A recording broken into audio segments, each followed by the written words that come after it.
In this video, I shall deal with the general prologue to the Canterbury Tales and Nun's Priest's Tale. In order to understand the works of Chaucer, it is very important to know the age in which Chaucer lived. The age of Chaucer. Geoffrey Chaucer was born in the reign of King Edward III, lived through that of Richard II, and died the year after Henry IV ascended the throne.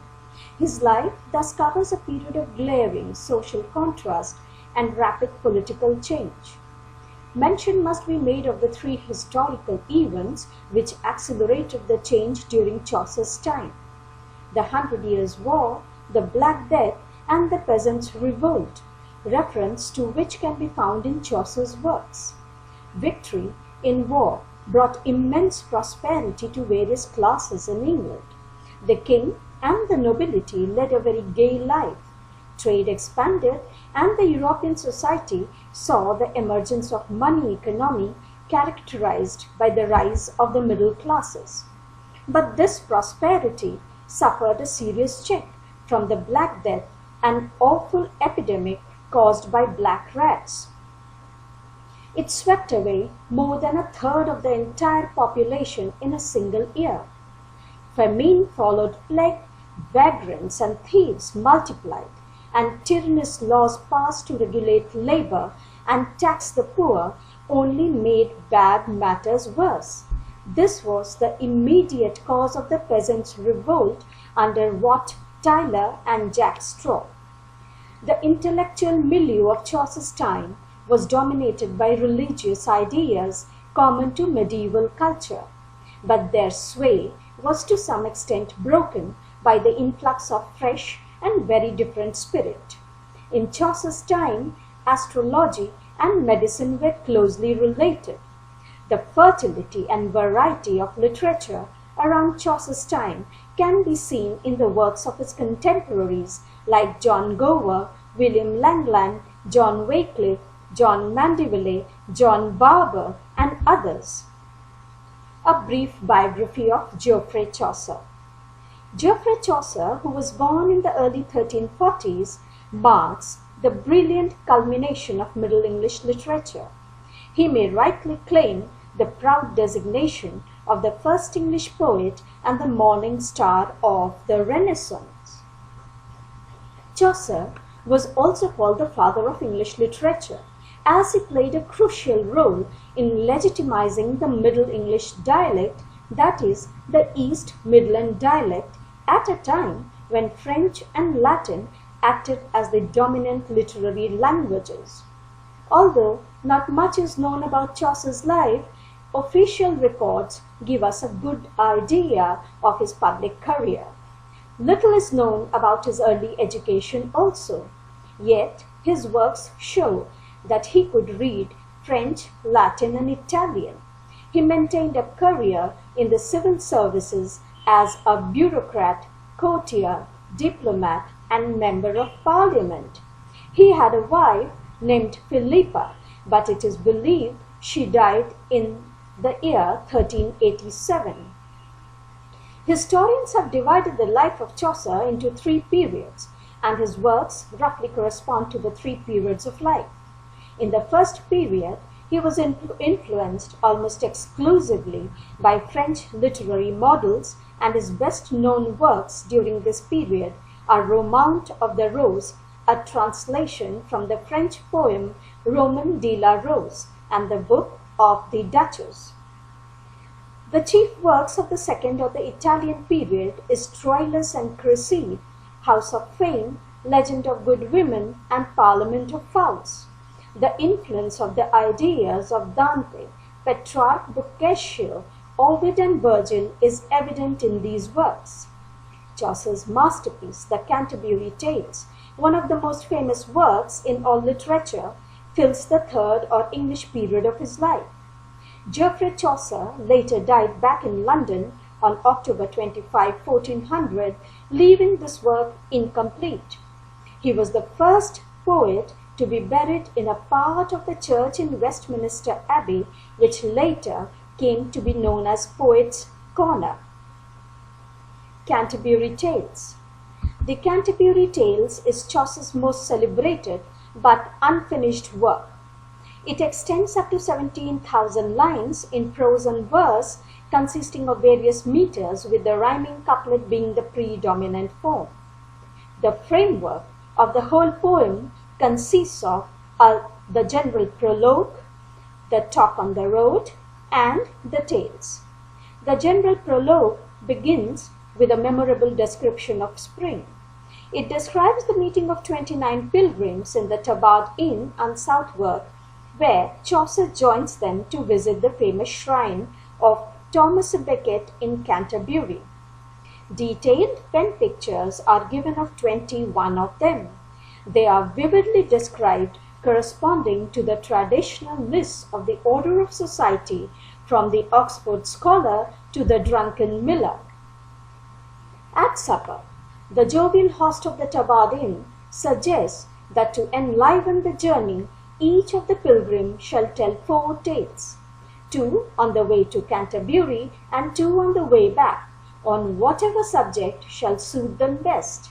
The host will travel with them as master of ceremonies, and whoever tells the best story shall be given a fine supper on their return.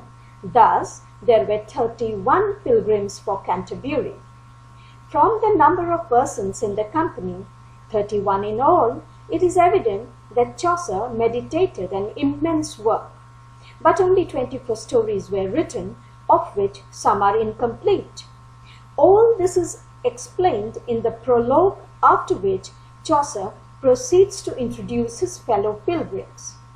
The group of pilgrims includes a wide cross-section of English society. The military profession is represented by a knight, a squire, and a yeoman. The religious by a prioress, a nun, a monk, a friar, a summoner, a pardoner, a poor parson, and a clerk of Oxford who is a student of divinity. Then we have such professional men like the doctor and the lawyer. Running down the social scale, there are a number of miscellaneous characters who are difficult to classify. They are the franklin, the merchant, the shipman, the miller, the cook, the manciple, the reeve, the haberdasher, the carpenter, the weaver, the dyer, the tapestry maker, the ploughman, the well-to-do wife of Bath. Small but closely observed details and peculiarities of dress, appearance, and speech make the portraits come alive. All the characters are individualized, yet Chaucer's pilgrims are representatives of social groups and professions. In a large number of cases, the pilgrim described in the general prologue relates a tale in keeping with his character and calling. The Nun's Priest's Tale. The closest possible parallel or source of the story of Nun's Priest's Tale is found in the Roman de Renard, a 13th century French collection of satirical fables. The story of Nun's Priest's Tale goes like this. Once upon a time there lived an old widow along with her 2 daughters in a small sooty cottage near a meadow. The widow led a very simple life. Her meadow was enclosed with a wooden fence. Here she kept a magnificent cock named Chanticleer. He told the hour better than any clock in Abbey Tower. He had comb redder than coral, a beak as black as jet, and a body of burnished gold. Moreover, Chanticleer was also blessed with the power of speech. He had 7 hens. However, the loveliest of these was the stunning and gracious Pertilote, who had taken hold over Chanticleer's heart. One morning, Chanticleer began to groan. Horrified, Pertilote asked him what the matter was, and he told her of the terrible dream about an orange hound-like beast who meant to kill him while he was in the yard. Pertilote called him a coward and chastised him for letting a dream get the better of him, for it was well known that dreams have no meaning. She quoted Cato in support, who stated that dreams are meaningless. She urged Chanticleer to take some laxative and prescribed him a diet of worms as a digestive. Chanticleer thanked Berthelot for her advice, but maintained that dreams weren't meaningless. He then proceeded to quote from ancient classics in support of his argument. He recited Cicero's story of two friends on a pilgrimage who couldn't find any lodging in a busy town. They were thus forced to part company. While one found room in an inn, the other had to sleep in a farm barn. At night, in the first pilgrim's dream, his friend appeared and said that he was sleeping in an ox's stall and would be murdered at night. The pilgrim ignored the dream and went back to sleep.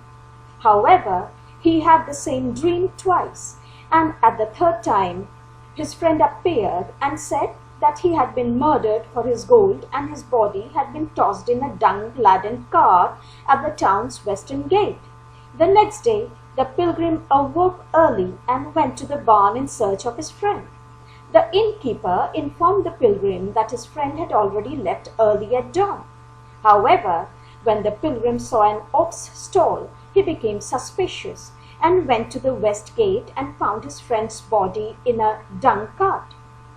He then narrated another story about two men who were to set sail the next day for some distant country. As luck would have it, one of the men dreamt at night that they would drown if they set sail the next day. When the man told his friend about his dream, he laughed it off and dismissed the dream as a delusion. The friend set sail according to the plan, and after some distance his ship capsized and he was drowned. Chanticleer told Berthelot that it was thus foolish to disregard the warnings posed by dreams. He proceeded to quote some more authorities in support. He cited the examples of Saint Kenel, who foresaw his own murder in a dream. He cited Macrobius's commentary on Scipio's dream to confirm that dreams are indeed forewarnings of future events. He also reminded Berthelot about the dreams of Joseph and Daniel of the Old Testament, Croesus, king of Lydia, and Andromache. The digressions are more interesting than the central story. The dream, the discussion about the dream are all introduced with the purpose of reflecting on the age-old war of sexes. Coming back to the story. Sensing that he had been ruled, Chanticleer changes the subject and praises Berthelot's remarkable beauty. He then quotes a Latin phrase, which meant, "Woman is man's whole joy and happiness." He then gallantly struts about the barnyard amidst his 7 wives.